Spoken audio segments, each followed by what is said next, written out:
Hello, how's it going? Can you all hear me? 1 minute. I was a little cold, had to put on another layer. How's it going? Who's here? I was cutting it close. I was actually in a training and I didn't realize I jammed the schedule. Didn't give myself enough time, but I'm gonna have to catch up with that information. Hello, Sean. Welcome, welcome. How's it going? Nice to see you here. Tina made it. Hey, Tina. Shalom. Shalom. Thank you. Joseph. Hello. Hey there. Nice to see you. Aurora, you made it tonight. Wow. This is a night class and a half, huh? Aurora, Central California. Molly. Hey, Molly. It's nice to see you. I've missed you. Hadn't seen you in a minute. Karen, our Harlem Sentinel. Yes. How's it going, Karen? Thank you for joining. Okay, so sound is good, right? Let me get comfortable in this rickety chair here. You hear the chair? It's an old chair. But hey, Michelle, good evening to you. Welcome, welcome. Nice to see you. Thank you for coming by. Jamie, hello, Jamie. Thanks for showing up for this night class. It's a little bit historical, not so exciting, but necessary. I think it's important that we look into these things. As I said, we are analyzing the narratives. Music. Hey, Music Blue. Welcome to you. Wondering where Molly's been. Molly's been around. Okay, so tonight I wanted to read as much as I can of the Magna Carta. Who's ever read the Magna Carta? Because I've never read this, so this will be like, a reaction video. So I will react naturally and organically to the Magna Carta. I just glanced over it, okay? Let me know if you have read the Magna Carta in school. It was something that they glazed over in school. I didn't know what it had to do with us over here in the Americas. Welcome. If you're joining from Facebook, thank you and welcome. Settle in, get yourself a snack, hopefully. Are you in your PJs or anything? Let me know if you're relaxing. Let's get into the history. Now, why is the Magna Carta important? I wanted to know. What is it about it that, let's see, would make it something we should be interested in? Does anybody know why we should be interested in the Magna Carta? Hey, Kathy, welcome to you. Oh, Michelle, you're a former Philly John. Nice. That's great. Philly is in the house. Hey, Casey. Hello, Casey. Welcome. Casey, how's it going? Nice to see you. Okay, so the Magna Carta's legacy, I'll read it from the National Archives. Before penning, and let me know if the sound is good. Let me just back up and hold it, and you let me know. As you know, today it was announced that Liz Truss of England has stepped down. I'll wait to see. I'll just talk about Liz for a minute. You let me know if the sound is good. But Liz, she stepped down. Sound is great. Oh, good. Okay. Hey, Wild Dragon, how's it going? Welcome, welcome. Okay, before I get into the Magna Carta, hey, Count Colcha. Okay, we're good with sound. I don't want to get into too much about Liz Truss, but we did talk about her. She took over as the prime minister over there. Boris stepped down. This was all around the same time as the Queen, going on to wherever she went from this earth realm, the Queen. So Liz came in around that time, and they were having an energy crisis, right? Hey, Rosie Pie, welcome, welcome. Thank you for coming on over, Rosie. Yeah, so energy crisis, lots of promises. However, not too good over there. You have Brexit, you have just Liz Truss in just the short amount of time. They're calling it a debacle. So definitely London Bridge is falling in many ways. And this is why I thought it would be a good follow-up from yesterday, where I read the articles of capitulation in which the British general, he capitulated during the Revolutionary War. And yesterday was the date of that victory of the Revolutionary War, General George Washington. And this happened, it would have been dated yesterday, the 19th, 1781. And that was interesting to read the articles of capitulation. So the United Kingdom is trending in many ways, and we can analyze what will happen over there in England, especially with all the colonies and our relationship to England. It's a history that I don't fully understand. We've been lied to so much that I think going back and looking at these documents is a good place to start, where we could get some understanding. So, before penning the Declaration of Independence, the first of the American Charters of Freedom in 1776, the Founding Fathers searched for a historical precedent for asserting their rightful liberties from King George III and the English Parliament. They found it in a gathering that took place 561 years earlier on the plains of Runnymede. not far from where Windsor Castle stands today. There on June 15th, 1215, an assembly of barons confronted a despotic and cash-strapped King John and demanded that traditional rights be recognized, written down, confirmed with the royal seal, and sent to each of the counties to be read to all free men.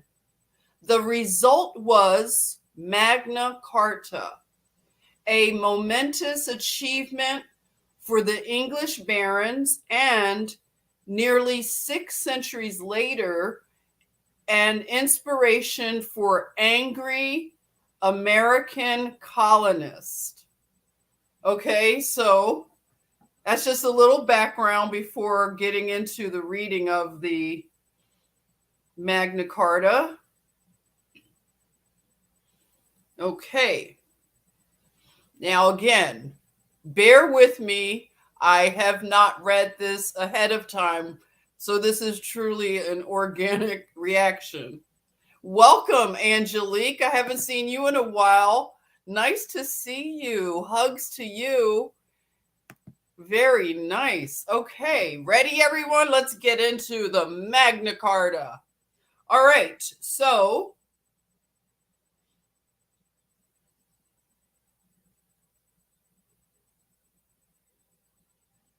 it starts out, John, by the grace of God, King of England, Lord of Ireland, Duke of Normandy, and Aquitaine, and Count of Anjou, to his archbishops, bishops, abbots, earls, barons, justices, foresters, sheriffs, stewards, servants, and to all his officials and loyal subjects, greetings, or greeting rather.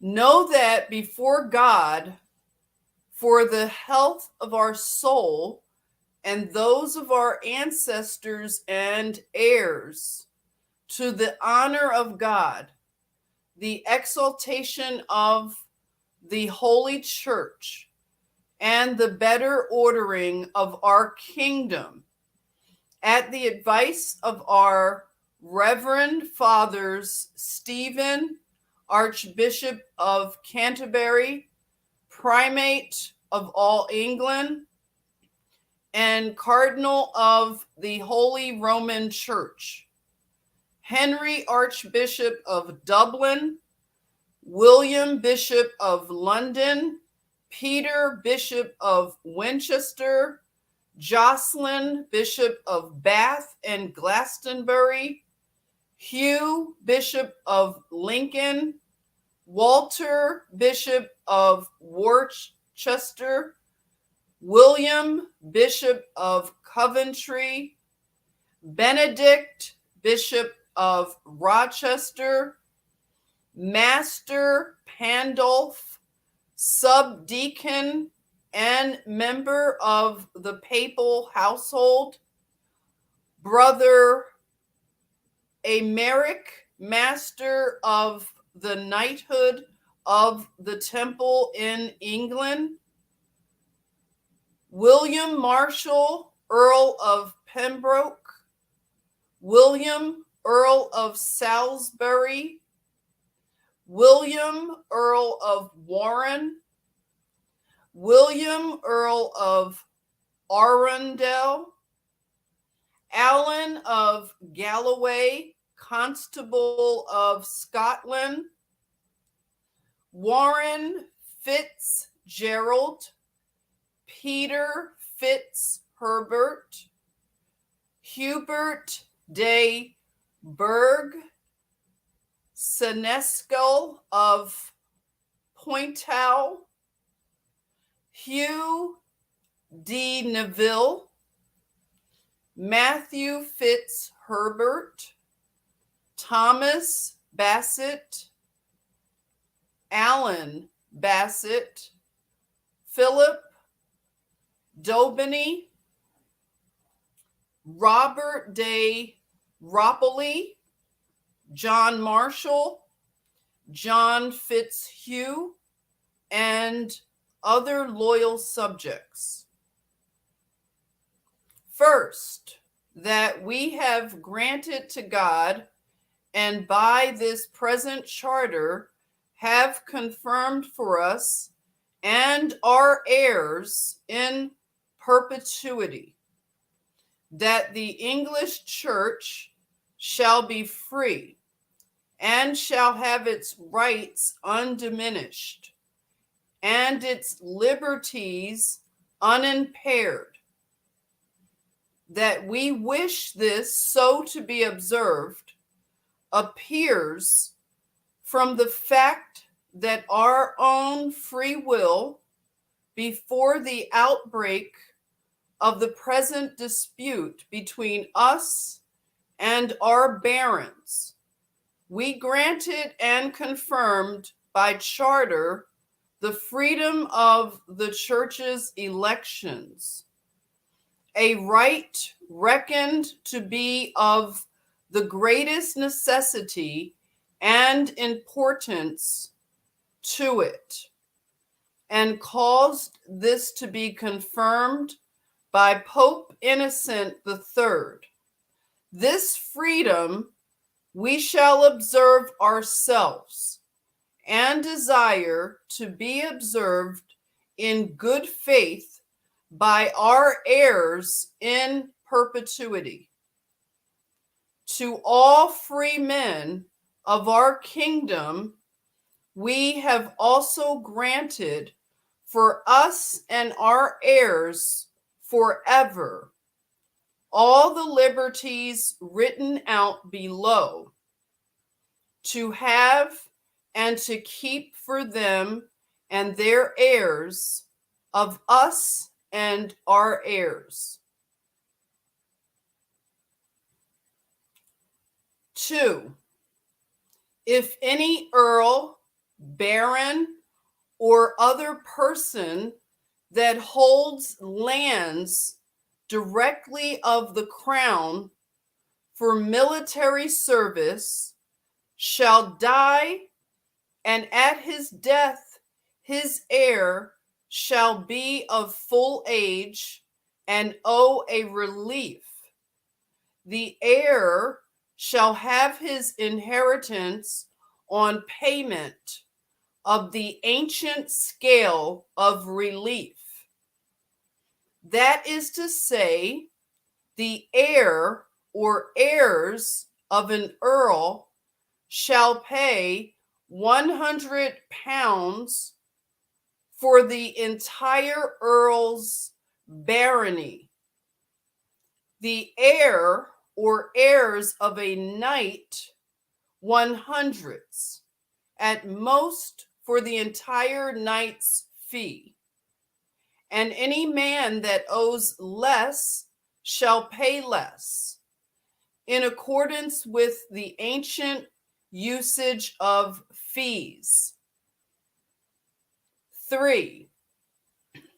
But if the heir of such a person is under age and a ward, when he comes of age, he shall have his inheritance without relief or fine. 4. The guardian of the land of an heir who is under age shall take from it only reasonable revenues, customary dues, and feudal services. He shall do this without destruction or damage to men or property.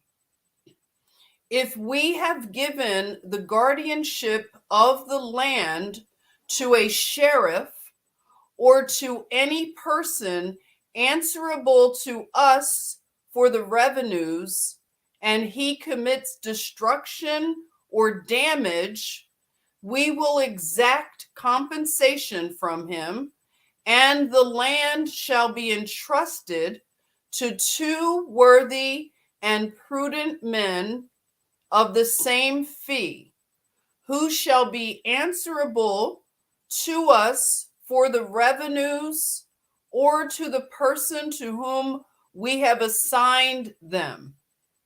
If we have given or sold to anyone the guardianship of such land, and he causes destruction or damage, he shall lose the guardianship of it, and it shall be handed over to 2 worthy and prudent men of the same fee, who shall be similarly answerable to us.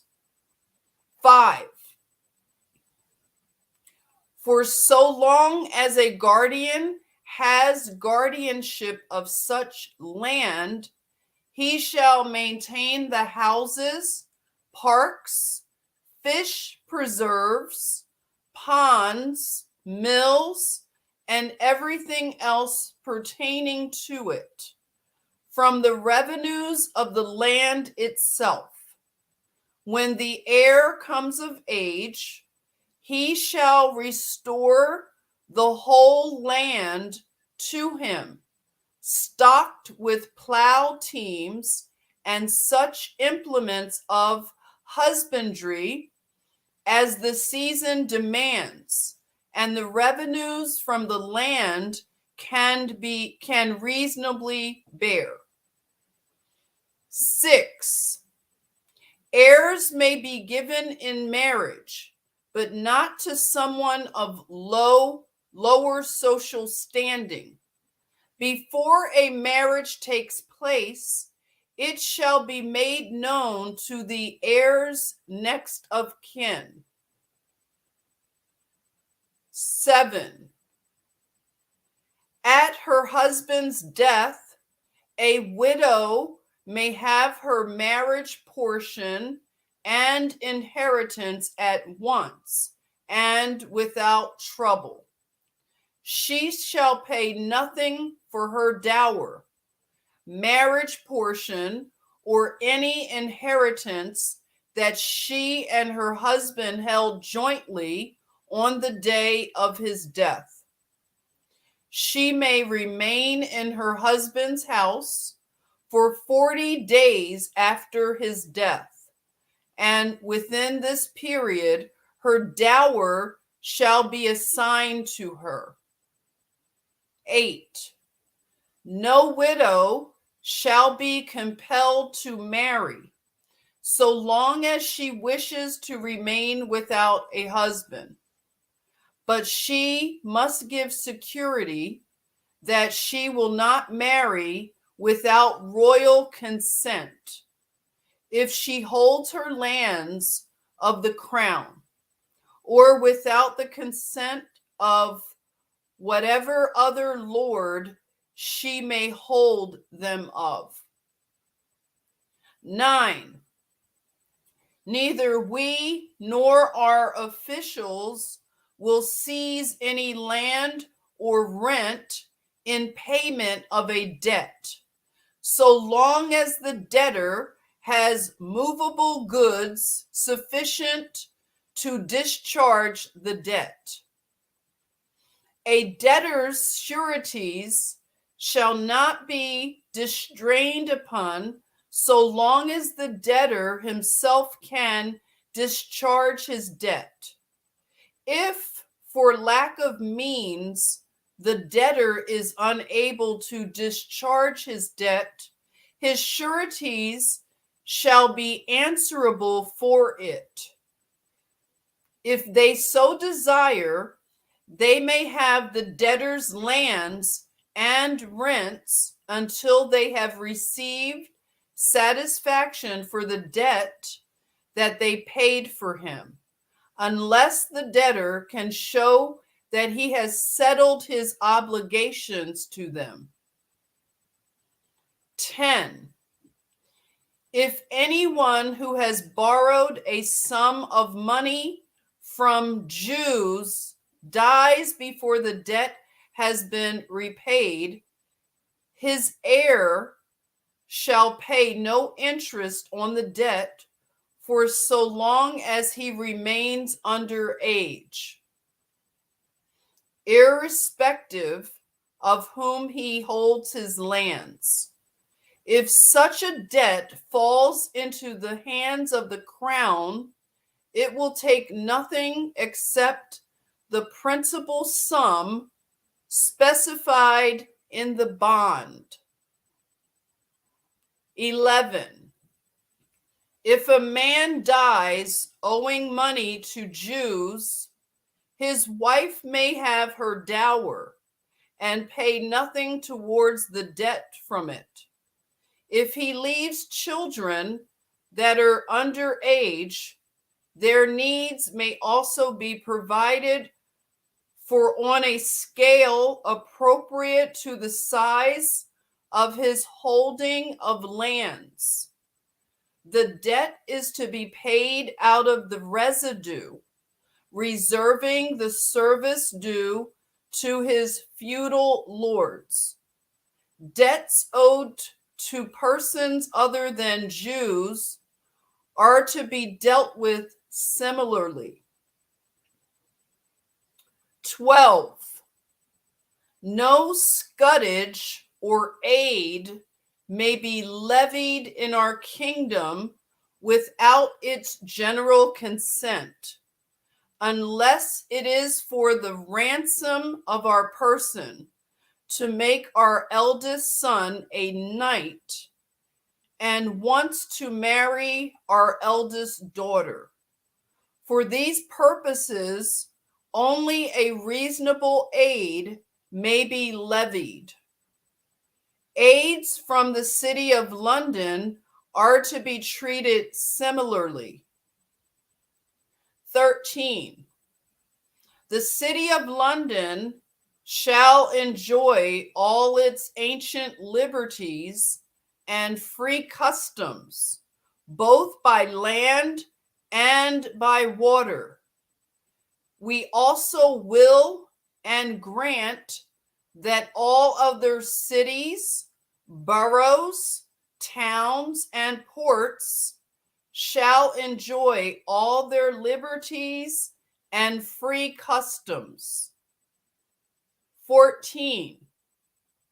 To obtain the general consent of the realm for the assessment of an aid, except in the 3 cases specified above, or a scutage, we will cause the archbishops, bishops, abbots, earls, and greater barons to be summoned individually by letter.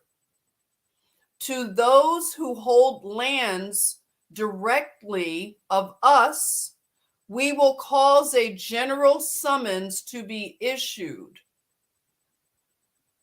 through the sheriffs and other officials to come together on a fixed day, of which at least 40 days' notice shall be given, and at a fixed place. In all letters of summons, the cause of the summons will be stated. When a summons has been issued, the business appointed for the day shall go forward in accordance with the resolution of those present, even if not all those who were summoned have appeared. 15.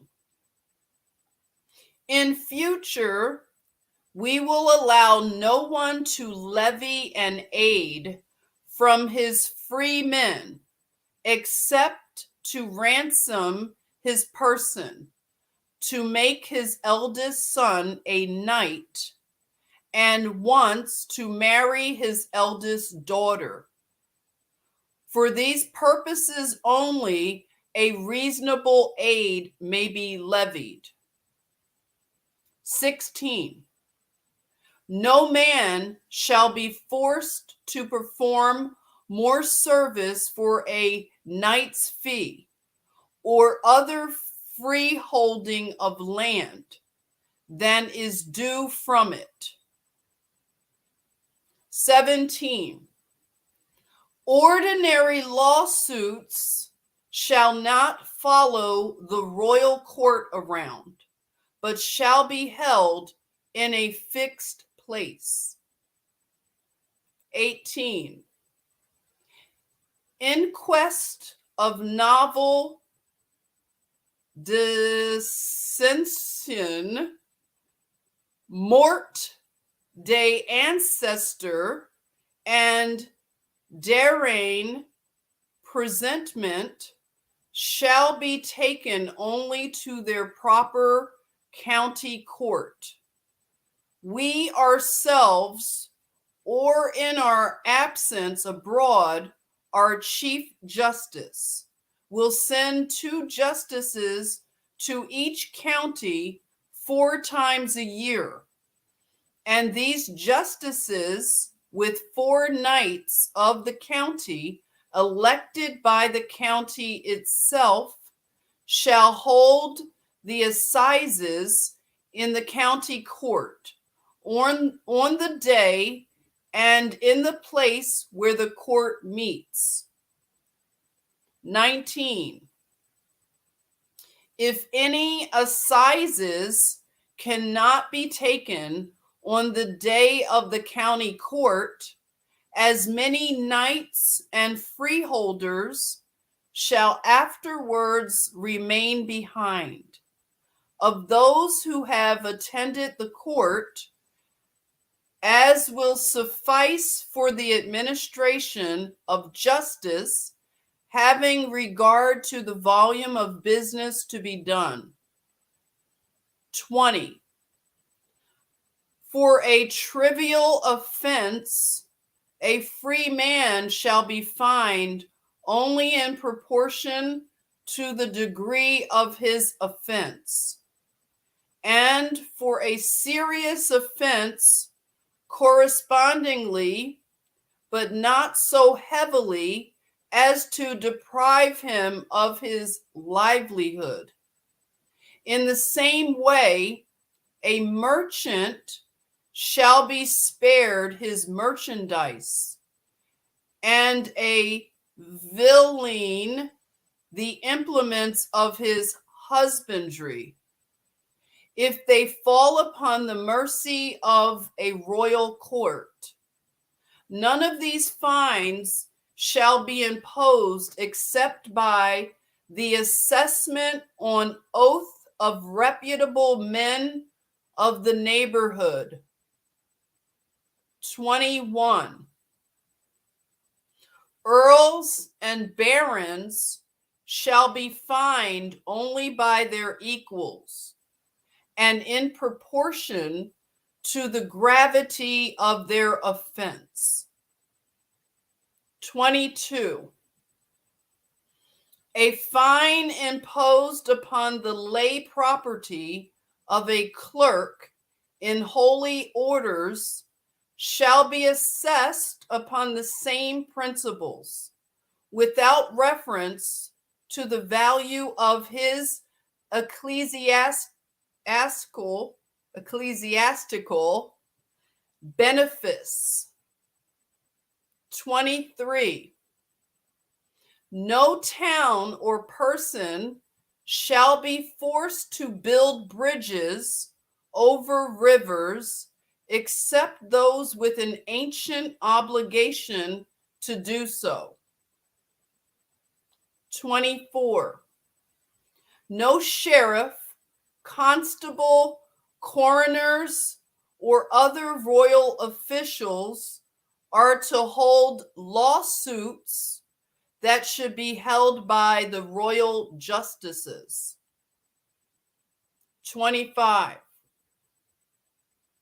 Every county, 100, wapentake, and tithing shall remain at its ancient rent without increase, except the royal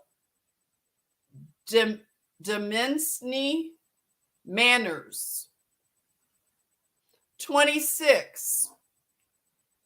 If at the death of a man who holds a lay fee of the crown, a sheriff or royal official produces royal letters, patent of summons for a debt due to the crown, it shall be lawful for them to seize and list movable goods found in the lay fee of the dead man to the value of the debt, as assessed by worthy men.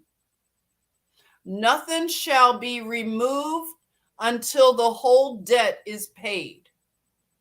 When the residue shall be given over to the executors to carry out the dead man's will. If no debt is due to the crown, all movable goods shall be regarded as the property of the dead man, except the reasonable shares of his wife and children. 27. If a free man dies intestate,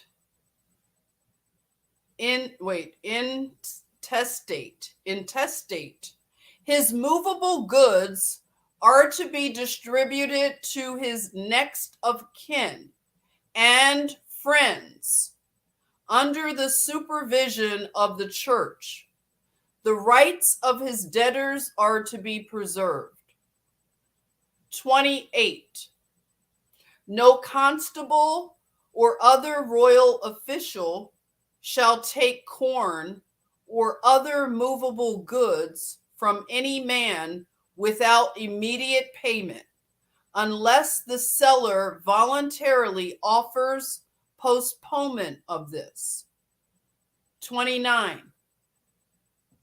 No constable may compel a knight to pay money for castle guard if the knight is willing to undertake the guard in person or with reasonable excuse to supply some other fit man to do it.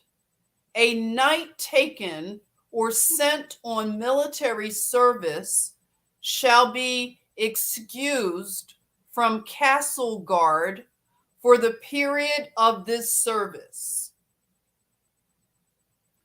30.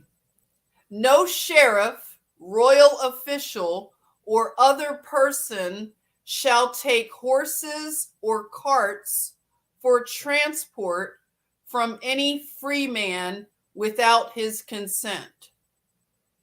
31. Neither we nor any royal official will take wood for our castle or for any other purpose without the consent of the owner. 32. We will not keep the lands of people convicted of felony in our hand for longer than a year and a day, after which they shall be returned to the lords of the fees concerned. 33. All fish wares shall be removed from the Thames, the Medway, and throughout the whole of England, except on the seacoast. 34. The writ called precipice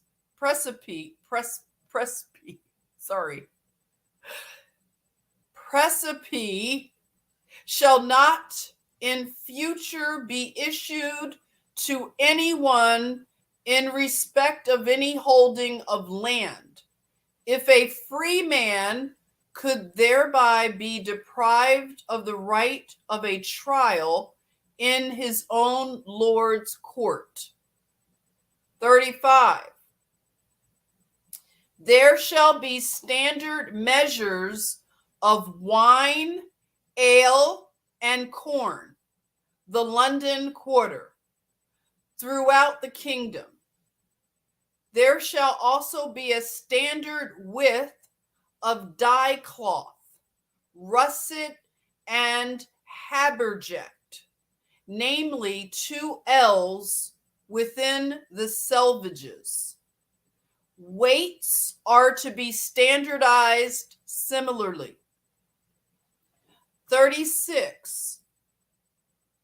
In future, nothing shall be paid or accepted for the issue of a writ of inquisition of life or limbs.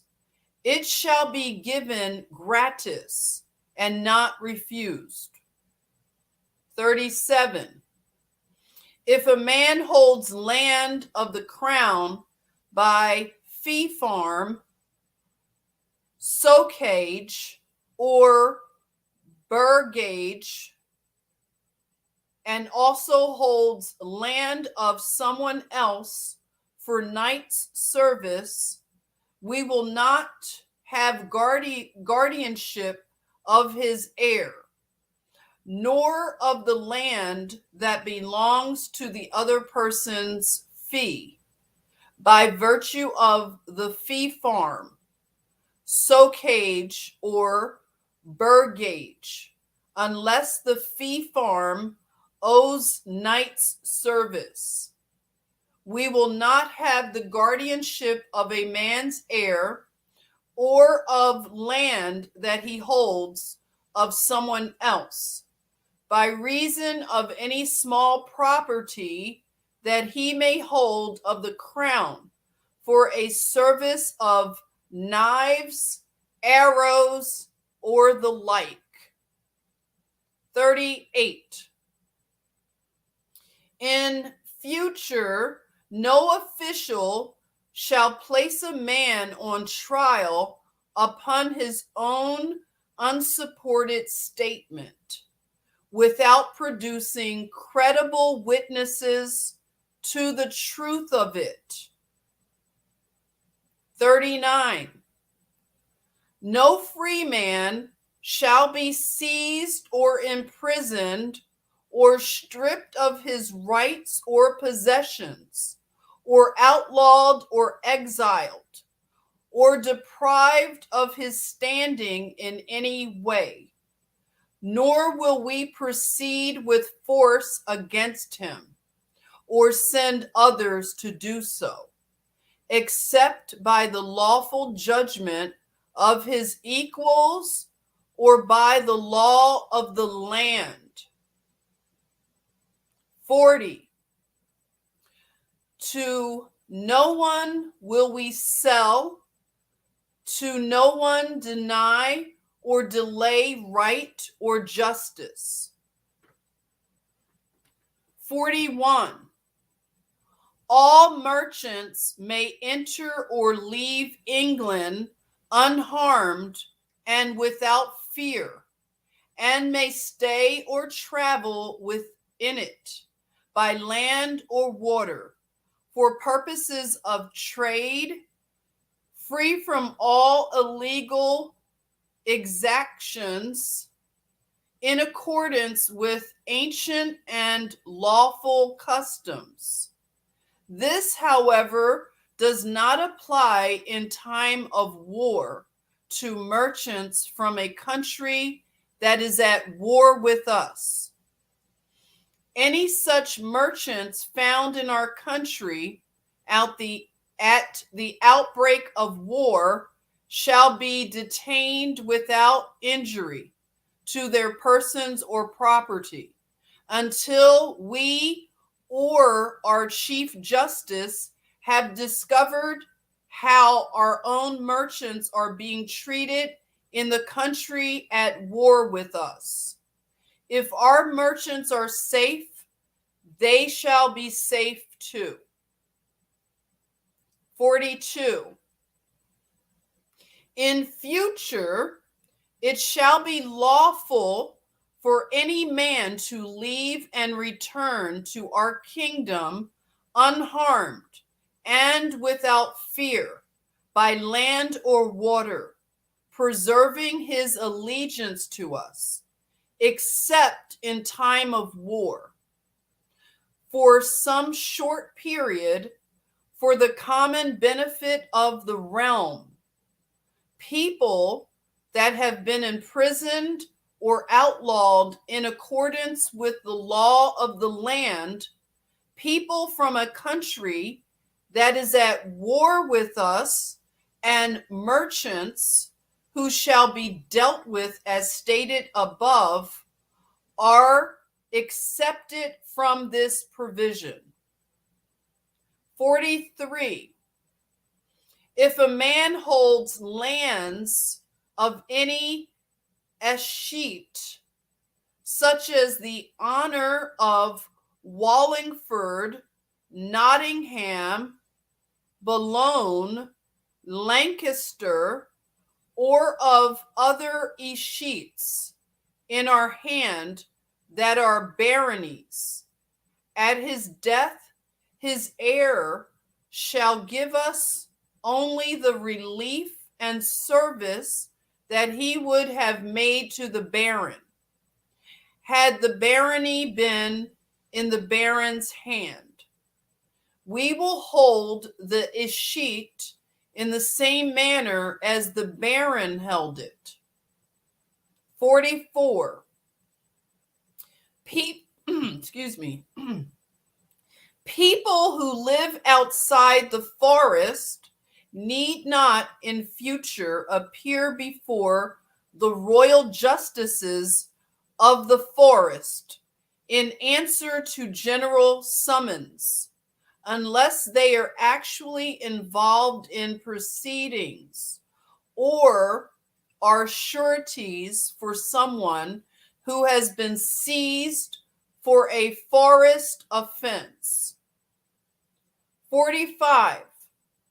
We will appoint as justices, constables, sheriffs, or other officials only men that know law of the realm and are minded to keep it well.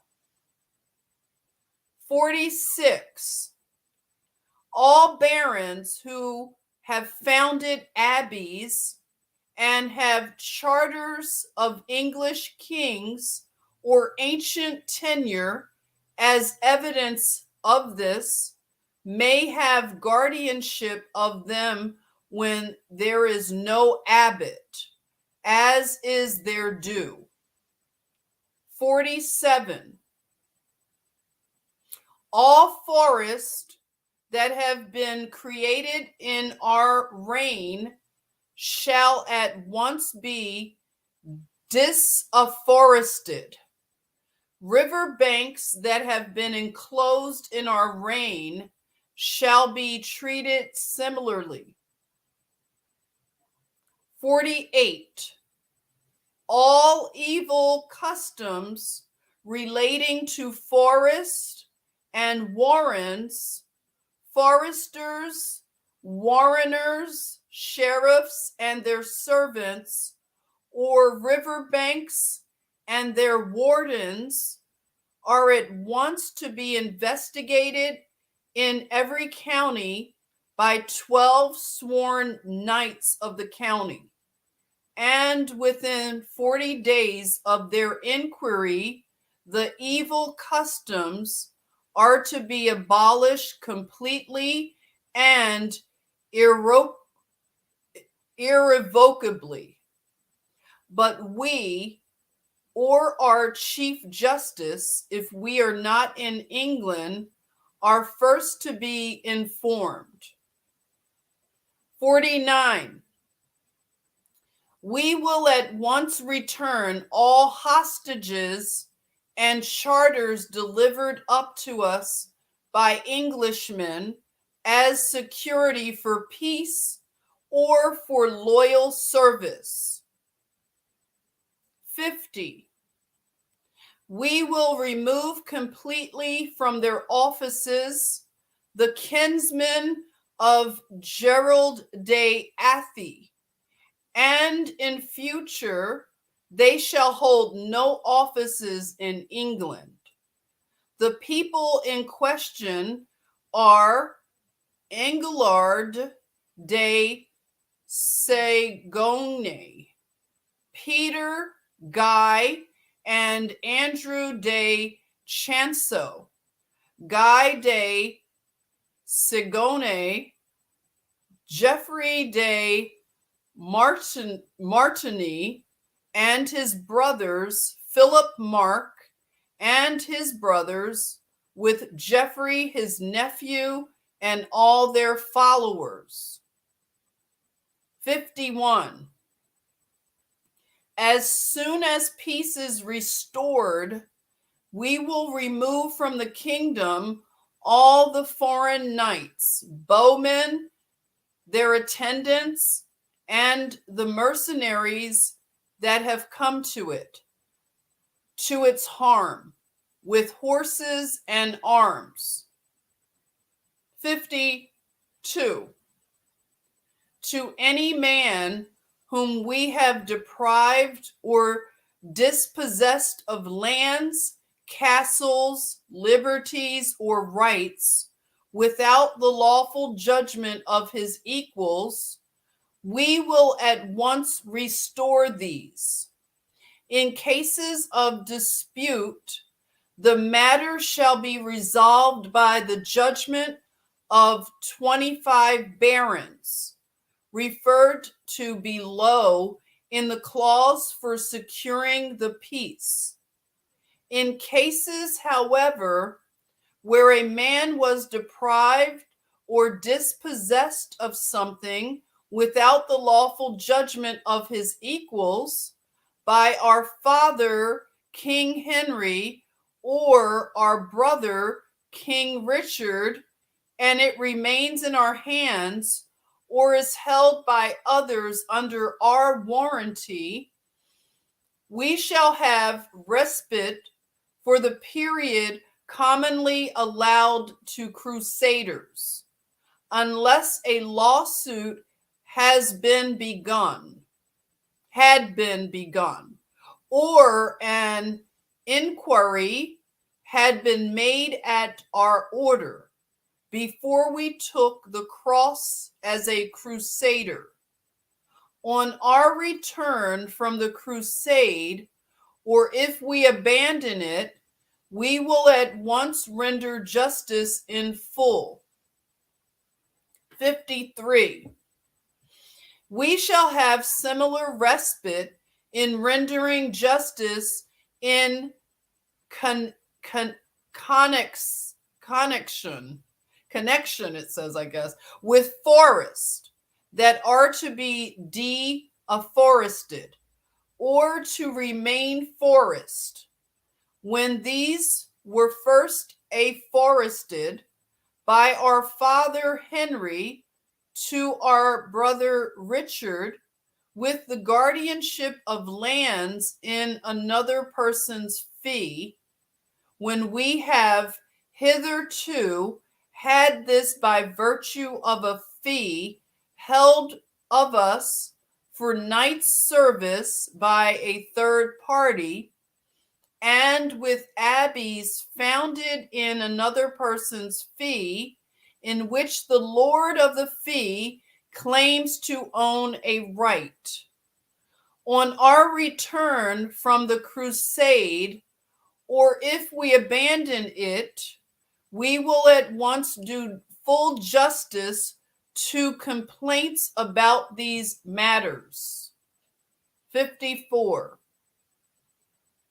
No one shall be arrested or imprisoned on the appeal of a woman for the death of any person except her husband. 55. All fines that have been given to us unjustly and against the law of the land, and all fines that we have exacted unjustly shall be entirely remitted, or the matter decided by a majority judgment of the 25 barons referred to below in the clause for securing the peace, together with Stephen, Archbishop of Canterbury, if he can be present, and such others as he wishes to bring with him. If the Archbishop cannot be present, proceedings shall continue without him, provided that if any of the 25 barons has been involved in a similar suit himself, his judgment shall be set aside and someone else chosen and sworn in his place as a substitute for the single occasion by the rest of the 25. 56. If we have deprived or dispossessed any Welshman of land, liberties, or anything else in England or in Wales without lawful judgment of their equals, these are at once to be returned to them. A dispute on this point shall be determined in the marches by the judgment of equals. English law shall apply to holdings of land in England, Welsh law to those in Wales, and the law of the marches to those in the marches. The Welsh shall treat us and ours in the same way. 57. In cases where a Welshman was deprived or dispossessed of anything without the lawful judgment of his equals by our father King Henry or our brother King Richard, and it remains in our hands or is held by others under our warranty, we shall have respite for the period commonly allowed to crusaders, unless a lawsuit had been begun or an inquiry had been made at our order before we took the cross as a crusader. But on our return from the crusade, or if we abandon it, we will at once do full justice according to the laws of Wales and the said regions. 58. We will at once return the son of Llewellyn, all Welsh hostages, and the charters delivered to us as security for the peace. 59. With regard to the return of the sisters and hostages of Alexander, King of Scotland, his liberties and his rights, we will treat him in the same way as our other barons of England, unless it appears from the charters that we hold from his father William, formerly King of Scotland, that he should be treated otherwise. This matter shall be resolved by the judgment of his equals in our court. 60. All these customs and liberties that we have granted shall be observed in our kingdom insofar as concerns our own relations with our subjects. Let all men of our kingdom, whether clergy or laymen, observe them similarly in their relations with their own men. 60. 61. Since we have granted all these things for God, for the better ordering of our kingdom, and to allay the discord that has arisen between us and our barons, and since we desire that they shall be enjoyed in their entirety with lasting strength forever, we give and grant to the barons the following security. The barons shall elect 25 of their number to keep, and cause to be observed with all their might, the peace and liberties granted and confirmed to them by this charter.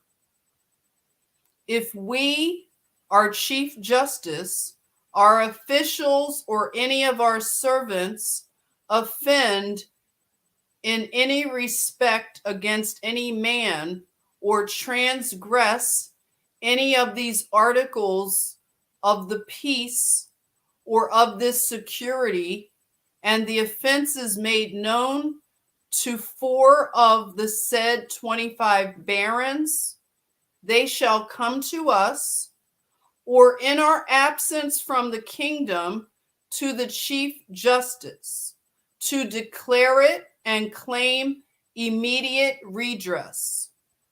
If we, or in our absence abroad, the Chief Justice, make no redress within 40 days, reckoning from the day on which the offense was declared to us or to him, the 4 barons shall refer the matter to the rest of the 25 barons, who may distrain upon and assail us in every way possible, with the support of the whole community of the land, by seizing our castles, lands, possessions, or anything else, saving only our own person and those of the queen and our children, until they have secured such redress as they have determined upon. Having secured the redress, they may then resume their normal obedience to us. Any man who so desires may take an oath to obey the commands of the 25 barons for the achievement of these ends, and to join with them in assailing us to the utmost of his power. We give public and free permission to take this oath to any man who so desires, and at no time will we prohibit any man from taking it. Indeed, we will compel any of our subjects who are unwilling to take it to swear it at our command.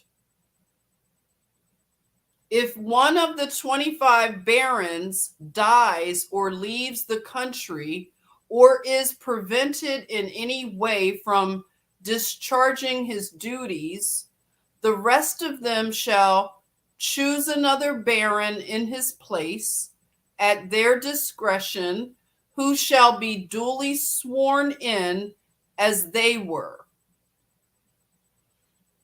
In the event of disagreement among the 25 barons on any matter referred to them for decision, the verdict of the majority present shall have the same validity as a unanimous verdict of the whole 25, whether these were all present or some of those summoned were unwilling or unable to appear.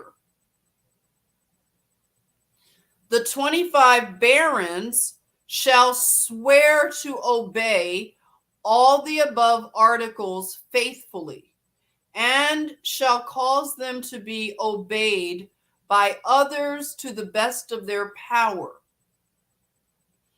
We will not seek to procure from anyone, either by our own efforts or those of a third party, anything by which any part of these concessions or liberties might be revoked or diminished.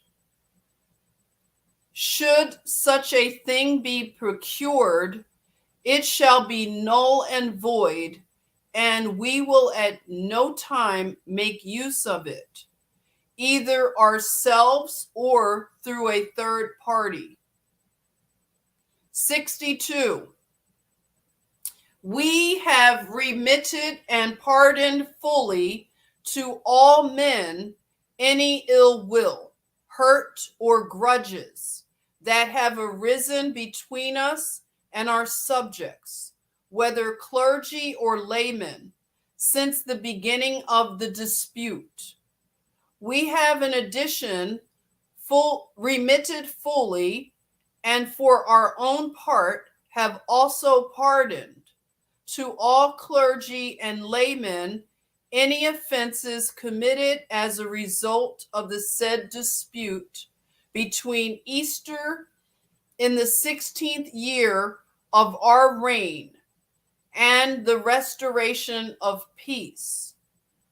In addition, we have caused letters patent to be made for the barons, bearing witness to this security and to the concessions set out above, over the seals of Stephen, Archbishop of Canterbury, Henry, Archbishop of Dublin, and other bishops named above, and Master Pandulph. 63. It is accordingly our wish and command that the English Church shall be free, and that men in our kingdom shall have and keep all these liberties, rights, and concessions well and peaceably in their fullness and entirety for them and their heirs, of us and our heirs, in all things and all places forever. Both we and the barons have sworn that all this shall be observed in good faith and without deceit. Witness the above mentioned people and many others. Given by the hand in the meadow that is called Runnymede, between Windsor and Staines, on the 15th day of June, in the 17th year of our reign, 1215, the new regnal year began on 28th May. And that would conclude the reading of the Magna Carta. I did it. I can't believe it. I thought I might have to do it in 2 parts or 3. OMG, I need a little bit of water. How's it going? Are you still here? Did you even hear it? Was I reading to the air? Tell me. What's up, everyone? I did it. We did it, everybody. We did it. We did it. We read the Magna Carta. Who would have thought? Who would have thought? Never read it until now. I can say I did it. Check.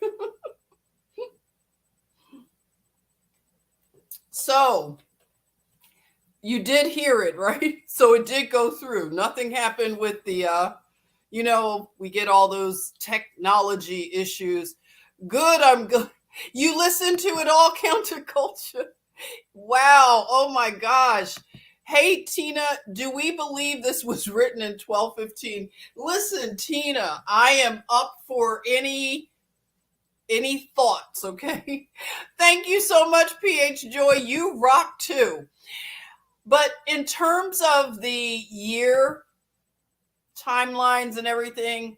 Remember how we heard when we started looking into the 1800s that the one is really the letter I? Who can explain that, okay? So if the one is a letter I, then what are we really looking at in terms of centuries and all of that stuff? I just know that the 1800s, right? Sean knows the 1800s are very suspect. And the timelines are just something that I'm trying to understand it. I really am. But that was interesting. I'd like to take it was 63 articles. Okay. I mean, it's very fascinating that this document is said to be the historical precedent for asserting rightful liberties from King George III. Now, I want to understand the whole King George. Remember, we're going to be looking at the name George, King George, and George Washington.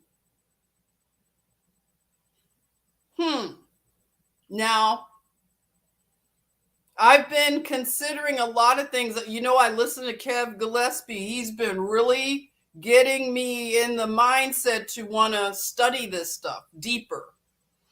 And if George Washington held 3 offices, okay, if he was president, he was also a general and a king. Is that something that we could wrap our head around, that he could have been a king? But I'm not sure about all of the kings. I want to sort all of this out. But they say that before penning the Declaration of Independence, the first of the American Charters of Freedom in 1776, the Founding Fathers searched for a historical precedent, and the Magna Carta was the precedent. So it says that the resulting Magna Carta was a momentous achievement for the English barons, and nearly 6 centuries later, an inspiration for angry American colonists.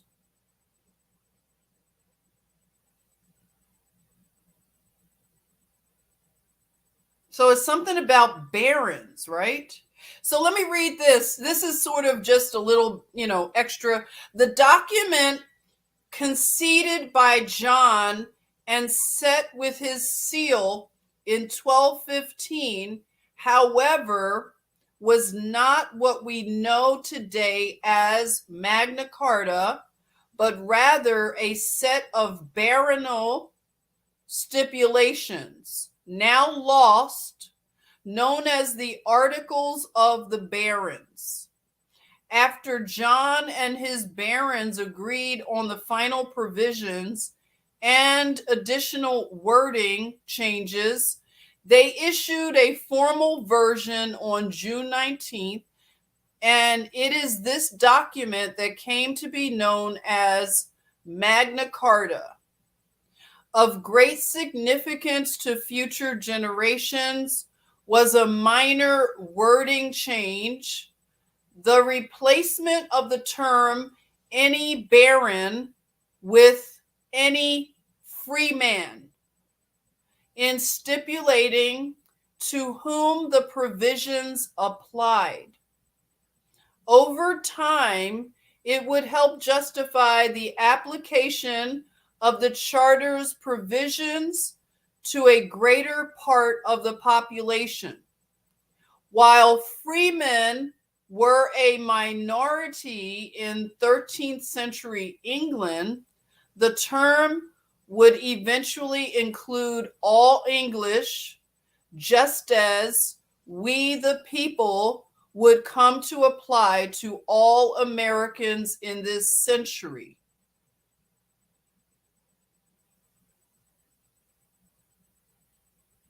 While Magna Carta would one day become a basic document of the British Constitution, democracy and universal protection of ancient liberties were not among the barons' goals. The charter was a feudal document and meant to protect the rights and properties of the few powerful families that topped the rigidly structured feudal system. In fact, the majority of the population, the thousands of unfree laborers, are only mentioned once in a clause concerning the use of court-set fines to punish minor offenses. Magna Carta's primary purpose was restorative, to force King John to recognize the supremacy of ancient liberties, to limit his ability to raise funds, and to reassert the principle of due process. Only a final clause, which created an enforcement council of tenants-in-chief and clergymen, would have severely limited the king's power and introduced something new to English law: the principle of majority rule. Both majority rule was an idea whose time had not yet come. In September, at John's urging, Pope Innocent II annulled the shameful and demeaning agreement, forced upon the king by violence and fear. The civil war that followed ended only with John's death in October 1216. So, in 1297, a 1297 version of Magna Carta, presented courtesy of David Rubenstein, is on display in the new David N. Rubenstein Gallery at the National Archives. Okay, I don't know what to think, everyone. I would need to do more research on, did I just read the original Magna Carta? Has it been altered and modified like our Constitution, right? Getting back to the original documents, something to ponder, and I will do just that. Maybe the next reading I do will be the Declaration of Independence, okay? So maybe tomorrow I'll read the Declaration of Independence. If you like this, if you want a request of reading of some documents, let me know. But what do you all think of the Magna Carta? Anybody have any thoughts? Let's see.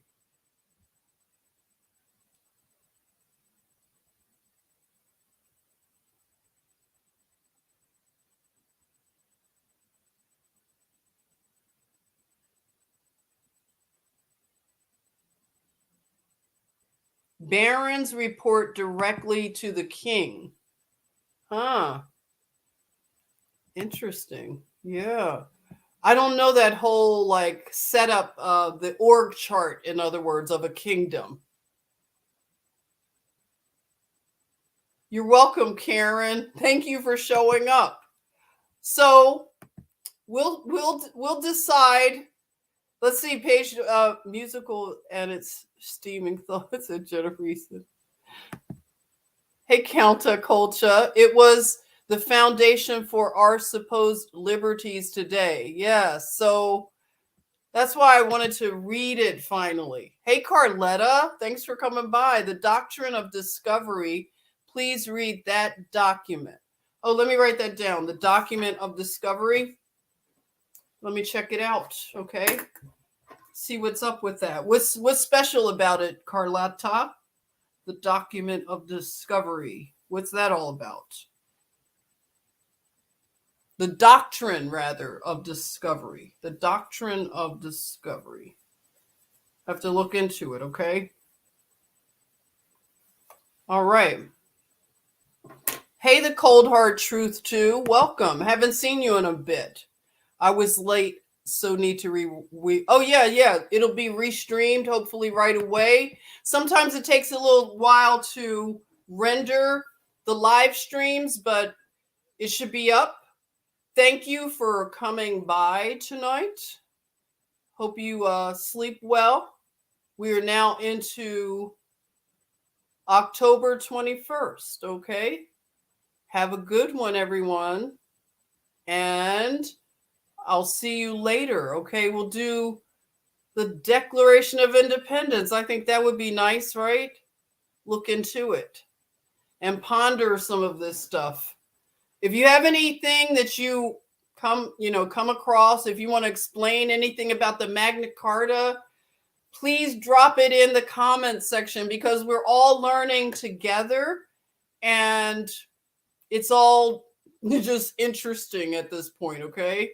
So London Bridge is falling, okay? We're going to keep our eye on that kingdom that is collapsing over across the pond, as they say, and pray for our brothers and sisters over in England and the other parts of the United Kingdom. We want to make sure you all stay in our prayers. We love you all, and we're getting to the Jubilee, right?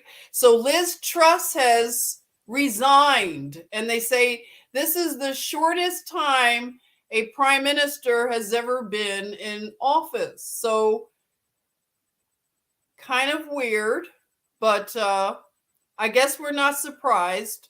It's a lot of rank incompetence going on right now. So yeah, if you have any understanding of Liz Truss and her resignation, let me know. Tea and crumpets. That's right, Sean. Yes, tea and crumpets. All right, so take care, everyone, and be blessed. Love you. See you later, okay? All right, thanks.